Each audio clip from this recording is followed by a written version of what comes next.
Мы любим готовить вот такую картошечку.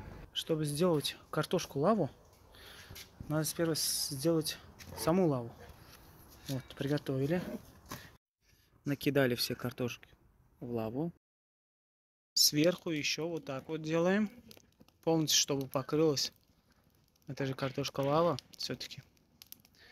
Покрывается и потом закрываем крышечкой.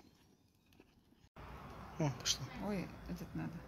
Ножик нужен же. Ножик сейчас возьму. Ну, Он ладно. что, это что? Нет. О, Ножик. Нет, вот это картошка-лава.